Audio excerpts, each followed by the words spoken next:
نشیں ہے کہ بیٹھا ہے چٹائی پہ مگر نشیں ہے۔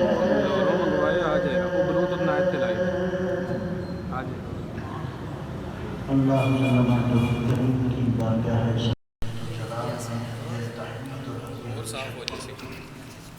اور حضور فخر العالم مجسم احمد مجتبی حضرت محمد مصطفیٰ علیہ اطیب التحیت والصلاۃ کی بارگاہ پیغس پناہ میں درود و سلام کی کلمات طیبات اور ازرانہ عقیدت از کرنے کے بعد میرے نہایت ہی مکرم و محتشم ناظرین و سامعین،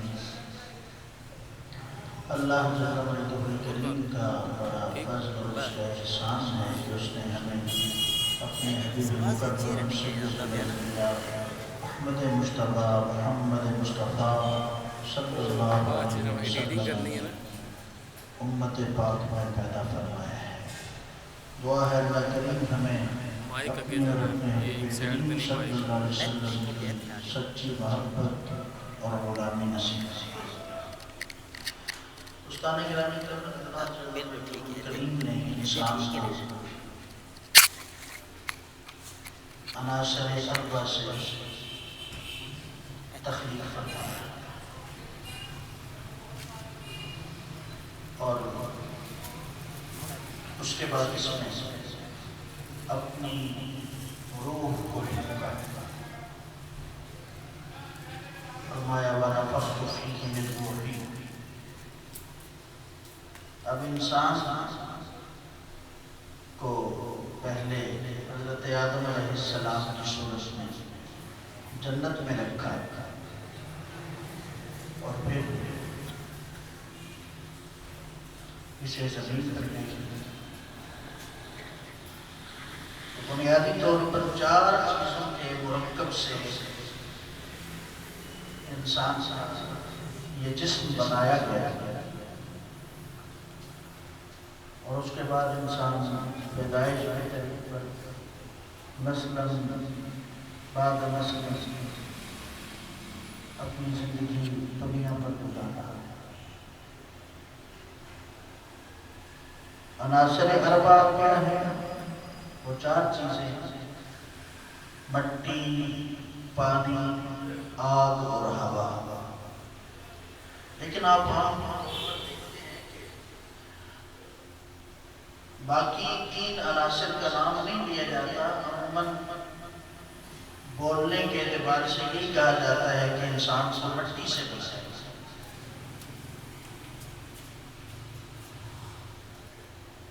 لیکن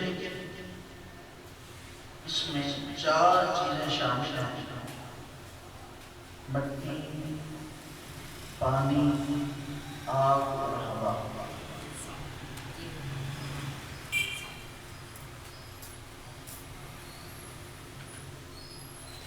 غور طلب بات یہ ہے کہ جن 4 چیزوں سے اللہ تعالیٰ نے انسان کو تخلیق فرمایا ہے، دنیا میں یہ مشاہداتی بات ہے اور فکر کرنے سے یہ بات معلوم پڑتی ہے کہ دنیا میں انسان جب فوت ہو جاتا ہے، اس کی ظاہری حیات ختم ہو جاتی ہے، تو انہی 4 چیزوں میں اسے چھپایا جاتا ہے۔ مسلمان یہودی اور عیسائی ہے تو انسان کو مٹی میں دفن کرے گا، اور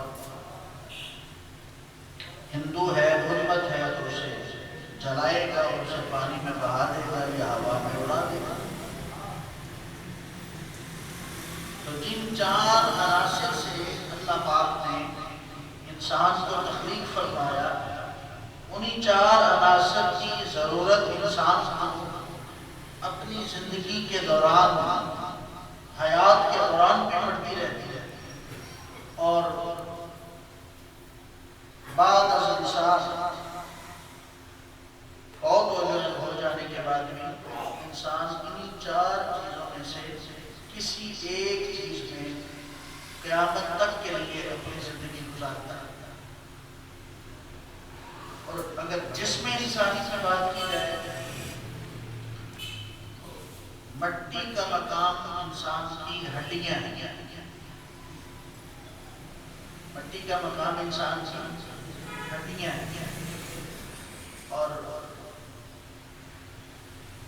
یہی وجہ ہے کہ جب انسان کو دفن کر دیا جاتا ہے تو آپ دیکھتے ہیں کہ جسم کے اوپر سے گوشت ختم ہو جاتا ہے اور ہڈیاں باقی رہتی ہیں۔ اسی طرح آپ کا مقام انسان کا معدہ، آپ دیکھیں کہ معدے میں مختلف قسم کے کیمیکل ریئیکشنز ہوتے ہیں جن کے نتیجے میں آپ انسان کے معدے میں بھڑک اٹھتی ہے۔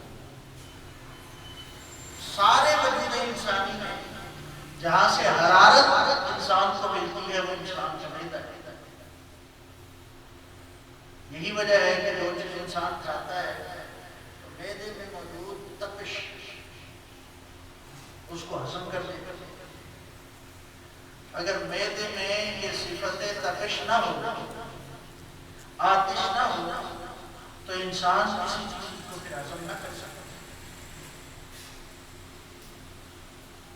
ہڈیاں چونکہ انسانی جسم میں مٹی کا مظہر ہے، اس لیے دنیا میں آپ دیکھتے ہیں کہ جو کام زمین پر مٹی کا ہے وہی کام انسانی جسم میں ہڈیوں کا ہے۔ اگر زمین پہ مٹی موجود نہ ہو تو درخت کھڑا ہو سکتا ہے، اس پر بلڈنگز بنائی جا سکتی ہیں، ان پر کھیت لہلہا سکتے ہیں، انسان کا چلنا کیسے ممکن ہے؟ آپ دیکھتے ہیں جہاں پانی ہے وہاں آپ چل سکتے نہیں، چلتے ہیں مٹی پر، اناج آپ کا اگتا ہے مٹی پر، رہتے ہیں مٹی پر، بلڈنگز بنتی ہیں مٹی پر، آپ کے درخت لگتے ہیں مٹی پر، پھر یہی مٹی کہیں بڑی اونچی ہو جاتی ہے تو اللہ فرماتا ہے ان کو پہاڑ بنا کر ہم نے زمین کے وجود کو ایک توازن میں رکھنے کے لیے میخیں بنائی ہیں۔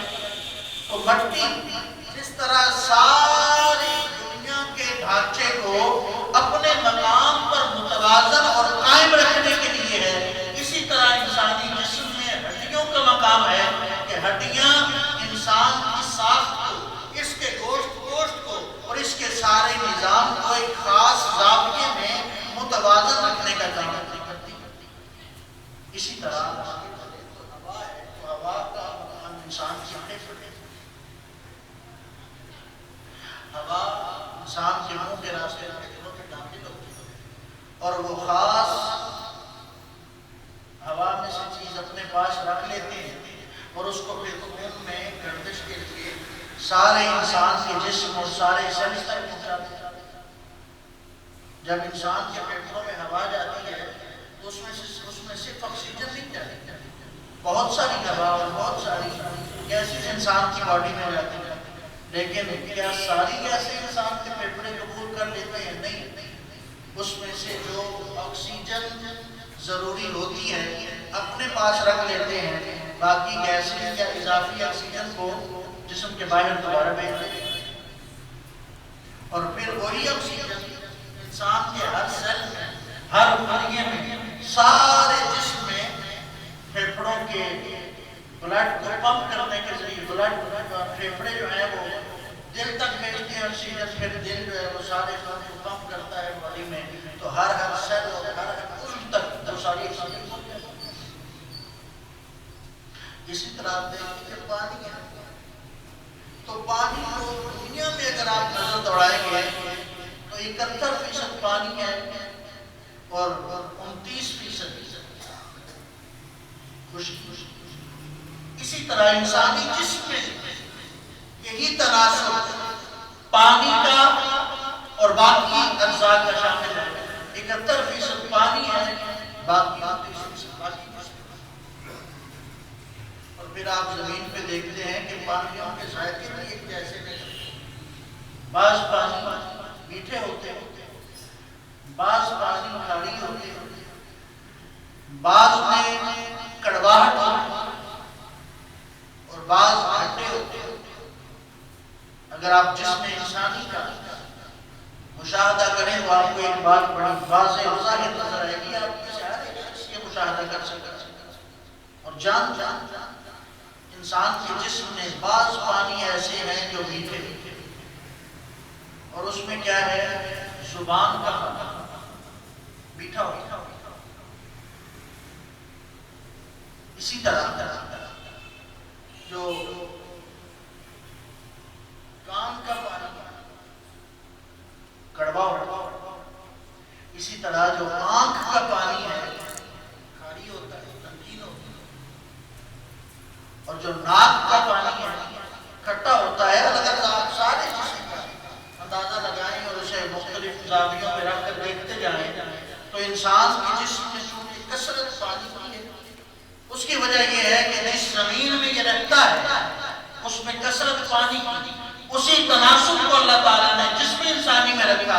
71% پانی ہے، 29% اور یہ پانی انسان کے ہر سیل میں ہے، ہر پورے جسم میں موجود ہوتا ہے۔ اور جو لوگ بایو پڑھنے والے ہیں وہ جانتے ہیں کہ انسان کے جسم کے ہر سیل میں اکثر حصہ پانی کا، یہ تو انسان کے پورے جسم کا معاملہ ہے کہ اس کی ہڈیوں سے لے کر اس کے گوشت سے لے کر اس کے پھیپھڑے اور نظام تنفس، ہوا کا جسم میں جانا اور اس کا خارج ہونا، سانس کا لینا اور سانس کا باہر آنا، یہ سارا نظام اور خون کا نظام، یہ سارے کا سارا نظام ان عناصر اربع پر قائم ہے جن سے اللہ پاک نے اس کے جسم کو پیدا کیا۔ اب ایک خاص بات جس کی طرف میں آپ کو جانا چاہتا ہوں، یہ تو تھی ایک مجرد بات کہ آپ کو بنیادی طور پر اندازہ ہو کہ ہمارے جسم کو اللہ پاک نے کس تناسب کے ساتھ مٹی، ہوا، آب اور پانی سے پیدا فرمایا ہے۔ اگر اس میں سے کوئی ایک چیز بھی انسانی جسم میں نہ پائی جائے تو زندگی کا برقرار رہنا ممکن نہیں ہے۔ اگر معدے کا نظام نہ ہو تو زندگی برقرار نہیں رہتی۔ اسی طرح خون کی گردش کا نظام نہ ہو اور اس میں آکسیجن نہ پہنچ رہی ہو تو پھر انسان زندہ نہیں رہ سکتا۔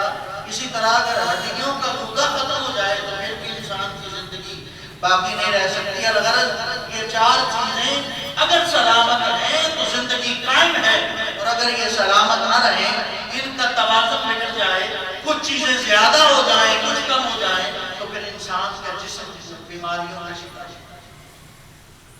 یہی وجہ ہے کہ آپ ڈاکٹرز کے پاس کبھی جاتے ہیں تو وہ مزاج دیکھتے ہیں بندوں کے، اس کا مزاج آتشی ہے، اس کا مزاج آتی ہے، فلاں شخص کا مزاج خاکی ہے، فلاں شخص کا مزاج بادی ہے، اس میں تپش زیادہ ہے، اس کا علاج کیا جائے، کسی میں سرد پن زیادہ ہے، ٹھنڈک زیادہ ہے، اس کا علاج کیا جائے۔ بعض اوقات ہوا جسم میں زیادہ بنتی ہے ضرورت سے، اس کا علاج کیا جائے۔ بعض اوقات مٹی کی طرف سے جو چیزیں آتی ہیں ان کا تناسب بگڑ جاتا ہے، اس کا علاج کیا جائے۔ تو اطباء بھی ان چاروں عناصر کے جسم کے اندر موجودگی کو دیکھ کر حساب لگاتے ہیں۔ اگر انسان میں آتشی معاملہ زیادہ ہے تو اس کا علاج کرتے ہیں، آبی زیادہ ہے تو اس کا علاج کرتے ہیں، خاکی زیادہ ہے تو اس کا علاج کرتے ہیں۔ ان چاروں میں سے اگر چیزیں بڑھ جائیں تب بھی بیمار ہوتا ہے، اگر کم ہو جائیں تب بھی بیمار ہوتا ہے۔ اور اگر وہ خاص تناسب قائم رہے تو اللہ تعالیٰ نے انسان کے جسم میں قدرتی طور پر رکھا ہے تو انسان کا جسم بالکل سلامت رہتا ہے۔ یہ تو کیا زندگی کا معاملہ۔ اب انسان موت کے قریب آئے، میں عرفاء کی بات کرنا چاہتا ہوں، محبت کے ایک زاویے کی طرف آپ کی توجہ مبذول کروانا چاہتا ہوں۔ عارفوں نے کہا، لوگوں تم دیکھتے ہو کہ مٹی سے برتن بنانے والا برتن بناتا ہے وہ مٹی کو پانی میں گوندتا ہے اور گوندنے کے بعد اسے مختلف شکلیں دیتا ہے. جب مختلف شکل دے چکتا ہے تو وہ چیز جو بنتی ہے اسے برتن کہا جاتا ہے. اگر برتن کو آگ میں ڈالے بغیر فقط مٹی اور پانی کو گوندنے سے، برتن کی شکل دینے سے اسے روک لیا جائے اس مقام پر اور پھر اسے مٹی کے اندر رکھ دیا جائے، 10 دن گزریں گے، 20 دن گزریں گے، مہینہ گزرے گا، سال گزرے گا، جب اس مٹی کو کھودا جائے گا تو وہ برتن کی شکل بنی ہوئی مٹی اپنی برتن کی شکل پر قائم نہیں رہے گی بلکہ مٹی سے مٹی بنے گی. گوندی مٹی اسے گڑا کھود کر رکھ دیا، گلاس کی شکل دے گا. کچھ عرصے بعد اسی مقام سے دوبارہ مٹی کھودی، اسے گوندا بھی تھا، گلاس کی شکل بھی دی تھی، اسے دھوپ میں سکھایا بھی تھا. اب سکھانے کے بعد جب اسے زمین میں رکھا، کچھ عرصہ گزرا اور کچھ عرصہ جب گزرا تو مٹی نے اس برتن کو اپنا وجود برقرار نہیں رکھنے دیا بلکہ کچھ نمی مٹی میں سے اس برتن کی طرف آتی رہی. کچھ عرصے کے بعد دوبارہ اس مقام سے کھودیں، آپ کو برتن نہیں ملتا، بس مٹی ہی مٹی نظر آتی ہے. وجہ کیا ہے؟ مٹی نے اسے اپنے جیسا کر لیا. لیکن ایک اور برتن کی مثال دی اور افا نے کہا اس مٹی کو گوندو، پانی اس میں ملاؤ، اچھی طرح گوندو، گوندنے کے بعد اسے پھر آگ پہ تپاؤ.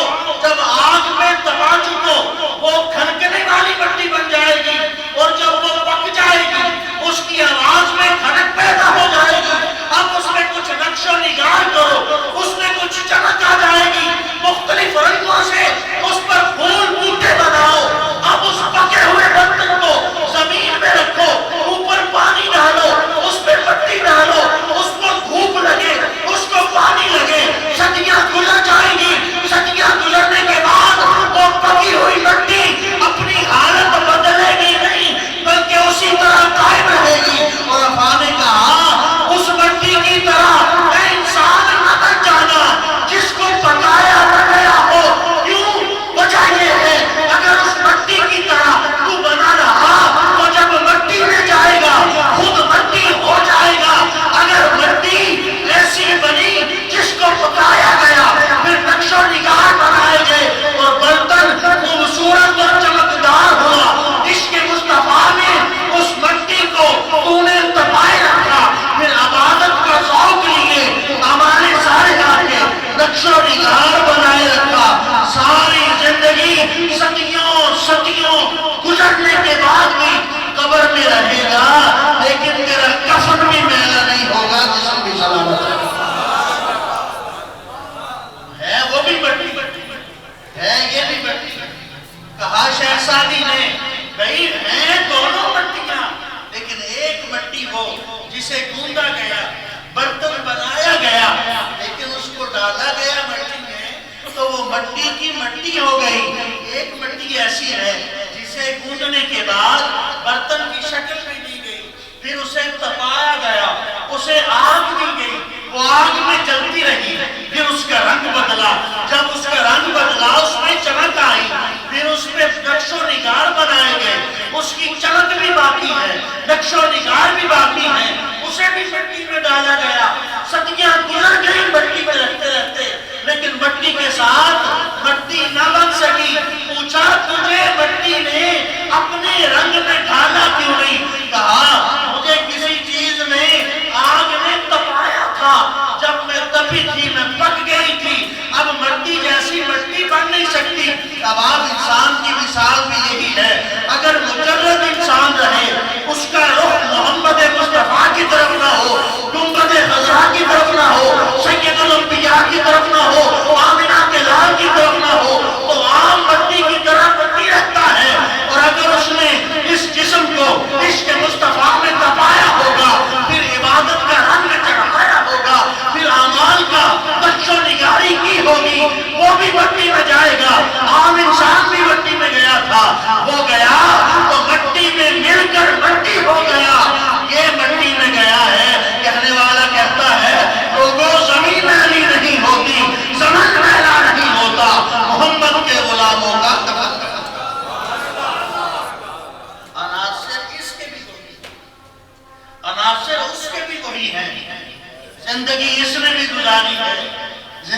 اس نے بھی گزاری ہے، زمانہ اس پر بھی گزرا ہے، زمانہ اس پر بھی گزرا ہے، دن اور رات اس پر بھی گزرے ہیں، دن اور رات اس پر بھی گزرے ہیں، زندگی کی مشقتیں اس نے بھی برداشت کی ہیں، برداشت اس نے بھی کی ہیں، لیکن کیا وجہ ہے؟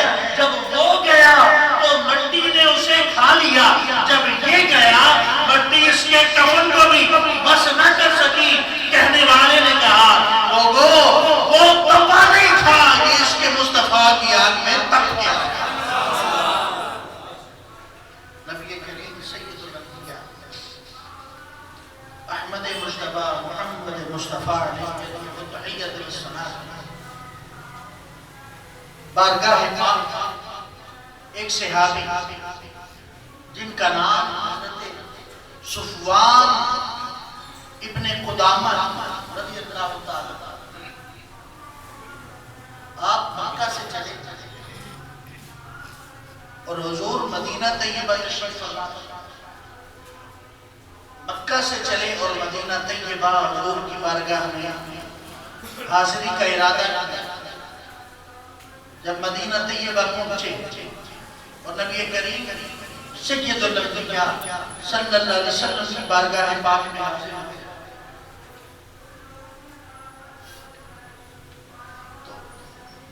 جب حضور کے سامنے آ گئے تو عرض کرتے یا رسول اللہ صلی اللہ علیہ وسلم، دیکھیے میں آگے حضور کے چہرہ تبسم ظاہر، حضور نے ارشاد فرمایا کہ آگے کیا؟ تو عرض کرتے یا رسول اللہ صلی اللہ علیہ وسلم آپ اپنا دست پاک آگے بڑھائیے۔ اب حضور نے ارشاد فرمایا تم کیا کرو گے؟ جو جواب دیا بڑا قابل غور بھی ہے اور لبریز بعشق، عرض کرتے ہیں یا رسول اللہ ارادہ کیا تھا مکے سے جب چلا تھا آپ کی بارگاہ میں آؤں گا، عشق اپنے عروج پر تھا، دل آپ کی بارگاہ میں حاضری کے لیے مچل رہا تھا۔ یا رسول اللہ جب میں مکہ سے چلا میرا ارادہ یہ تھا میں آپ کی بارگاہ میں آؤں، اور جب آپ کی بارگاہ میں آ جاؤں عرض کروں یا رسول اللہ اپنا ہاتھ آگے بڑھائیے۔ حضور میں ارادہ یہ کر کے آیا ہوں کہ آج آپ کے ہاتھ پر بک جاؤں گا۔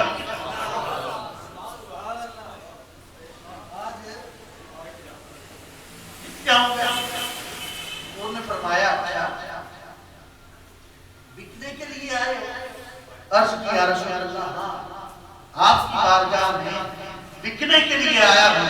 محبوب کریم صلی اللہ علیہ وسلم نے اپنا دست اقدس آگے بڑھایا، صحابی نے بوسہ لیا، اپنے سینے سے لگایا اور حضور کا دست اقدس پکڑ کر بڑی دیر بیٹھا رہا۔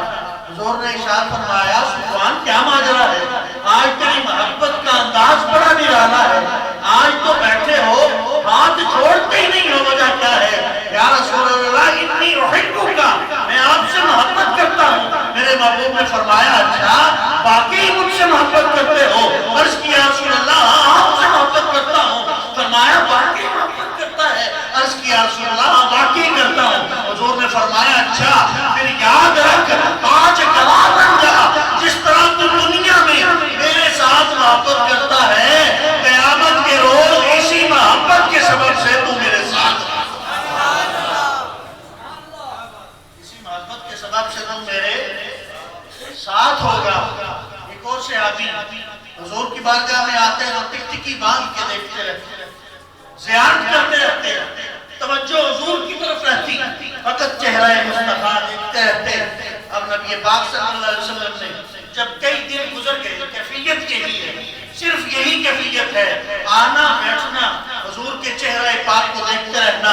جب دیکھتے رہتے حضور صلی اللہ علیہ وسلم اس کو نوٹ فرماتے، قربان جائیں ان صحابہ کرام کے قدموں سے لگنے والی خاک پر جن کی اداؤں کو محمد کریم نوٹ فرمایا کرتے تھے۔ بولیے سارے سبحان اللہ۔ بابا جی کل جب وہ دیکھتے رہتے حضور نے پوچھا کیا بات ہے میرے صحابی، ہر وقت ٹکٹکی باندھ کے مجھے دیکھتے رہتے ہو؟ عرض کیا یا رسول اللہ ایک تکلیف میں مبتلا ہوں۔ حضور نے فرمایا کیا تکلیف ہے؟ عرض یا رسول اللہ اب تو آپ کا دیدار ہوتا ہے، آپ کے چہرے کی زیارت کرتے ہیں، دل کو سکون ملتا ہے، آنکھیں ٹھنڈی ہوتی ہیں، گناہ ہمارے ذات سے جھڑتے جاتے ہیں، ہمیں سکون بھی ہوتا ہے، ہمارا دل صاف بھی ہوتا ہے، کوئی ازکیہم کے جلوے بھی نصیب ہوتے ہیں۔ یا رسول اللہ جب آپ کا ظاہراً وصال ہو جائے گا، میں تڑپتا اس لیے ہوں، جب آپ چلے جائیں گے ہم غریبوں کا کیا ہوگا، ہم زیارت کیسے کریں گے؟ آپ تو جنت کی اعلیٰ سے اعلیٰ درجوں میں ہوں گے۔ یا رسول اللہ ہم غریب ہیں، ہم گناہگار ہیں، ہم کمزور ہیں، ہم پتہ نہیں کہاں ہوں گے۔ یا رسول اللہ جب وہ وقت آئے گا ہمارے دلوں کو سکون کیسے آئے گا، نگاہوں کو قرار کیسے آئے گا، ہمیں اطمینان کیسے نصیب ہوگا؟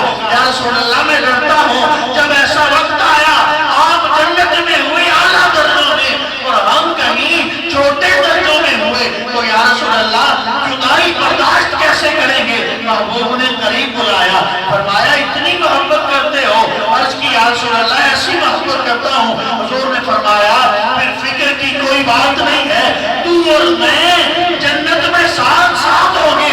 کہا یا رسول اللہ وجہ؟ فرمایا المرء مع من احب، وہ شخص جس سے محبت کرتا ہے اسی کے ساتھ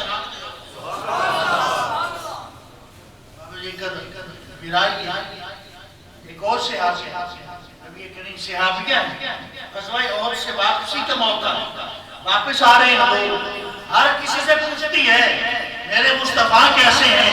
ایک صحابی نے کہا تمہارا بیٹا شہید ہو گیا، کہتی ہے میرے حضور کیسے ہیں؟ ایک نے کہا تمہارا والد شہید ہو گیا، کہا میرے مصطفیٰ کیسے ہیں؟ ایک نے کہا تیرے دونوں بھائی شہید ہو گئے، کہتی ہے میرے محبوب کیسے ہیں؟ ایک نے کہا تیرا خاوند شہید ہو گیا، کہتی ہے مجھے میرے مصطفیٰ کے بارے میں بتاؤ حضور کیسے ہیں؟ کچھ دیر گزری، ایک صحابی کہتے ہیں بڑھیا تیرے حضور بالکل ٹھیک ٹھاک ہیں، حضور خیر سے ہیں؟ کہتی ہے نہیں میں ایسے نہیں مانوں گی، میرے دل کو قرار نصیب نہیں ہوگا جب تک میں دیکھ نہیں لیتی، جب تک میں دیدار نہیں کر لیتی، جب تک چہرے کی زیارت نہیں کر لیتی تب تک نہیں مانوں گی۔ جب حضور سامنے آئے وہ دیکھتی رہی، کہتی ہے اب سب خیر ہے، اب سب خیر ہے۔ کسی نے کہا تیرا بھائی گیا، تیرے بیٹے گئے، تیرا خامد گیا، تیرا باپ گیا، تو کہتی ہے سب خیر ہے۔ کہنے لگی یا رسول اللہ مصطفیٰ کے چہرے کی طرف دیکھ کے کہنے لگی یا رسول اللہ اگر آپ ٹھیک ہیں تو مصیبتیں ساری دور ہو گئی، ساری مصیبتیں۔ اب آپ عزیز قدر حضرت عمر فاروق رضی اللہ عنہ بولیے سارے سبحان اللہ، حضرت عمر کے ناتے بولنا سبحان اللہ، عمر جنہوں ویب کے شیطان راہ بدل جائے انہیں ناتے بولو سارے سبحان اللہ، عمر جنہی زبان کے ہمیشہ آگ جاری ہو گئے انہیں ناتے بولو سارے سبحان اللہ۔ حضرت عمر فاروق رضی اللہ تعالیٰ آپ نکلے مدینے کی گلیوں میں، اب آپ عزیز قدر جب مدینے کی گلی میں نکلے، گلیاں پھرتے پھرتے حضرت زید بن اسلم ساتھ ہیں، گلیاں پھرتے پھراتے مدینہ شہر سے باہر نکل گئے۔ جب شہر سے باہر نکلے دیکھتے ہیں دور ایک دیا جلتا ہوا نظر آ رہا ہے۔ آپ نے کہا آدھی رات کا وقت ہے اور دیا جل رہا ہے، کون ہے جس نے اتنی رات میں دیا جلا رکھا ہے؟ آپ غضبناک ہوئے، کہا زید بن اسلم سے چلو جا کے پتہ کرتے ہیں اتنی رات کو دیا کیوں جلا ہے۔ جب قریب پہنچے آپ قدر آپ تڑپ جائیں گے، قریب پہنچے غصے کی کیفیت ہے، اتنی رات کو دیا جل رہا ہے۔ جب قریب پہنچے کچھ گنگنانے کی آواز آئی، چرخہ بھی چل رہا ہے، اس کی کوک کی آواز بھی آ رہی ہے، ساتھ گنگناہٹ بھی ہے۔ کہتے ہیں عجیب معاملہ ہے، کوئی گا رہا ہے، ایک تو دیا جلایا دوسرا گانا گا رہا ہے۔ اب آپ قدر اور غضبناک ہوئے، کہنے لگے کون ہے؟ کہا لگتا ہے کسی خاتون کی آواز ہے۔ بھئی گانا گا رہی ہے، اگر گانا گا رہی ہے تو یہ تو بڑے فساد کی بات ہے، پتہ نہیں کس انسان کی محبت کی بات کر رہی ہے۔ اب آپ نے قدر کہا ذرا جلدی قدموں کو چلاؤ، قریب جاتے ہیں، جا کے پوچھیں گے کیا فساد کر رہی ہو، گانے گا رہی ہو۔ اب آپ نے قدر لیکن جب قریب پہنچے حضرت عمر، آواز اب بھی آ رہی ہے، چرخے کی کوک بھی ہے، اس میں ساز بھی بج رہا ہے اور آواز آ رہی ہے، لیکن حضرت عمر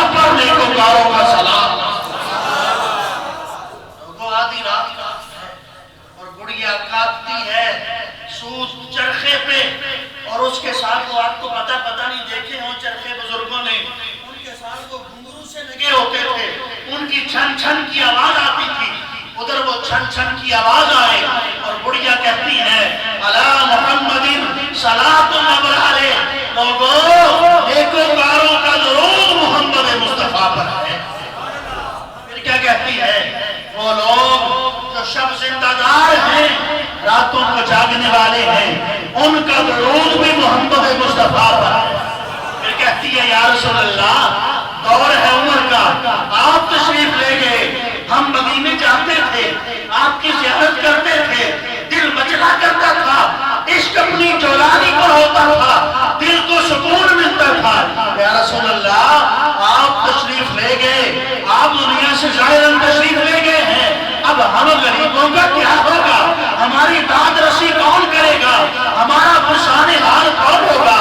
یا رسول اللہ دعا کرتی ہوں اپنے رب کی بارگاہ میں، قریب آ جائے وہ وقت جب یہ زندگی کی ڈوری ٹوٹ جائے اور وصال قریب ہو جائے، جدائی دور ہو، زندگی اور موت کا معاملہ نافذ ہو، زندگی ختم ہو، موت آ جائے اور ہم آپ کی بارگاہ میں حاضر ہوں۔ میاں صاحب نے فرمایا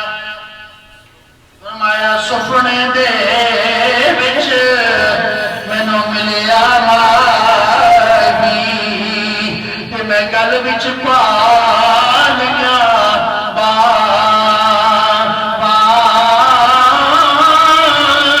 دردی ماری اکھ نہ کھولا کتے پھر بچھڑنا جا۔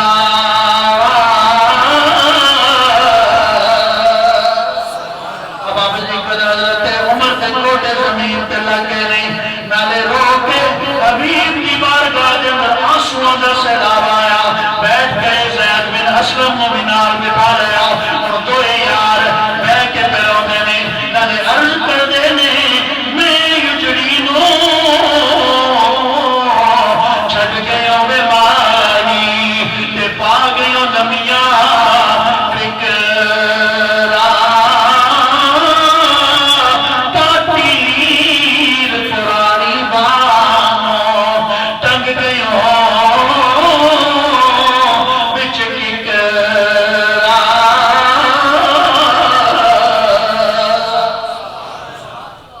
آپ فرماتے ہیں یا رسول اللہ آج محبت نے جو اور آپ کی یاد میں جو دل تڑپا ہے، یہ کیفیتیں پہلے نہیں تھی۔ آج عرب کی ایک بوڑھی مائی نے اپنے ترنگ میں آ کر جو محروم کی یاد کا نغمہ گایا ہے، حضرت عمر بیٹھ کر رو رہے ہیں اور عرض کرتے ہیں یا رسول اللہ کب وہ وقت آئے کہ زندگی کی قید ختم ہو جائے اور آپ سے وصال کا وقت آ جائے۔ جنہوں نے اپنی زندگیوں میں اپنے جسموں کو اور اپنی روحوں کو عشق مصطفیٰ کی آگ میں تپایا تھا، ان کی کیفیت یہ تھی کل بھی زندہ تھے، قبروں میں آج بھی زندہ ہے۔ تو کیا کہا حضرت سعدی نے؟ کہا دو برتن ہوتے ہیں، ایک برتن ہو جس کی مٹی کو گھوندا گیا لیکن تپایا نہیں گیا، زمین میں وہ بھی گیا تھا۔ کیا کیا زمین نے؟ اس مٹی نے اس فقط گوندی ہوئی مٹی کو اپنے ساتھ ملا کر مٹی کر دیا۔ ایک مٹی وہ تھی جسے گوندا گیا، پھر برتن کا رنگ دیا گیا، رنگ برتن کا دینے کے بعد پھر اسے آگ میں تپایا گیا، لگ گئی چوٹ محبت والی، اج عشق نشے وچ آیا، تن من دھن دی رہی خبر نہ کاری، ایسا عشق نے تیر چلا۔ کہا کہ مٹی کو تپایا گیا، اسے مٹی میں ڈالا گیا، پھر اسے آگ لگی، پھر وہ جلنے لگی، آگ نے اسے ایسا تپایا کہ آگ نے تپا کر اسے روشن بھی کر دیا، اسے چمکدار بھی کر دیا، پھر عمل کی